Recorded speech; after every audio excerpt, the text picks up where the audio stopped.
Bird flu, यह शब्द सुनते ही आपके मन में एक ही ख्याल आता होगा कि यह चिकन या पोल्ट्री वाली बीमारी है, अर्थात यह मुर्गियों को या फिर बतख को होती है।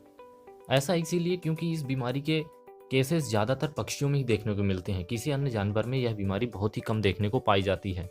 अगर ह्यूमन में बात की जाए तो ह्यूमन में भी बर्ड फ्लू के केसेस बहुत कम पाए जाते हैं, रेयर केसेस में पाए जाते हैं अगर कोई व्यक्ति डायरेक्ट इनके कांटेक्ट में आ जाता है तो।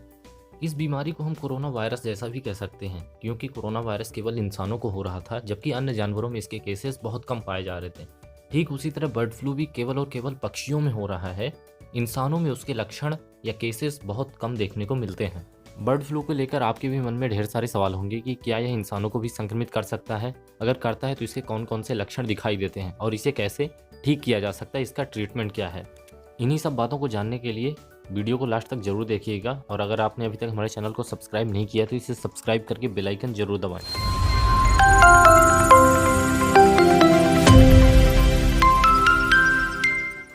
दरअसल बर्ड फ्लू एक वायरल इन्फेक्शन है, इसे एवियन फ्लू भी कहा जाता है। यह इन्फ्लुएंजा वायरस से होता है और इन्फ्लुएंजा वायरस के कई सारे स्ट्रेन होते हैं। उनमें से बर्ड फ्लू मुख्य रूप से H5N1 स्ट्रेन के कारण होता है। इस वायरस के ज़्यादातर इन्फेक्शन पक्षियों को ही होते हैं, लेकिन ये इन्फेक्शन इंसानों में भी हो सकता है। बर्ड फ्लू को कंट्रोल करना थोड़ा मुश्किल हो जाता है क्योंकि यह प्रवासी पक्षियों द्वारा एक देश से दूसरे देश में या फिर एक राज्य से दूसरे राज्य में बहुत तेजी से फैलता है।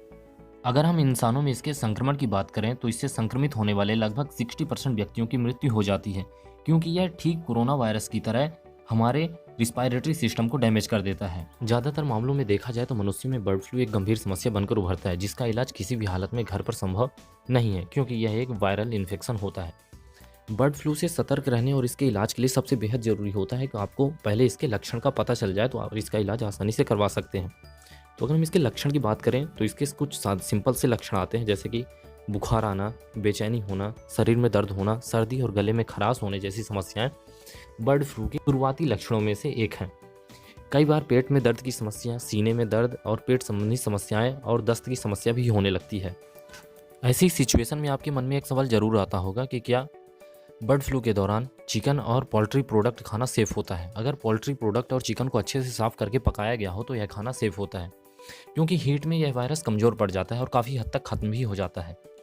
आप अपने मीट या अन्य पोल्ट्री प्रोडक्ट को कम से कम 70 डिग्री सेल्सियस की आंच पर जरूर पकाएं, क्योंकि WHO का कहना है कि अगर 30 मिनट तक 70 डिग्री सेल्सियस तक पकाया जाए तो वायरस काफ़ी हद तक कमज़ोर पड़ जाता है, या फिर ऐसा कहें कि वह मर जाता है। इंसानों में बर्ड फ्लू बीमार या मरी हुई पक्षियों के संपर्क में आने से होता है। अगर आप बर्ड फ्लू से बचना चाहते हैं तो आप बीमार या मरी हुई बर्ड से दूरी बना के रखें।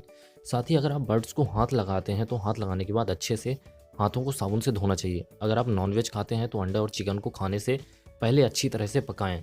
कच्चा या पका हुआ अंडा कभी न खाएं। अब हम बात करते हैं इसके इलाज के बारे में। बर्ड फ्लू के लक्षण दिखाई देने पर आप जल्द से जल्द अपना टेस्ट करवाएं, और टेस्ट कंफर्म होने पर आपको एंटीवायरल जैसी दवाइयां दी जाती हैं। लक्षणों के आधार पर मरीज को कभी कभी ऑक्सीजन थेरेपी, IV फ्लूइड और अन्य दवाइयाँ भी दी जाती हैं।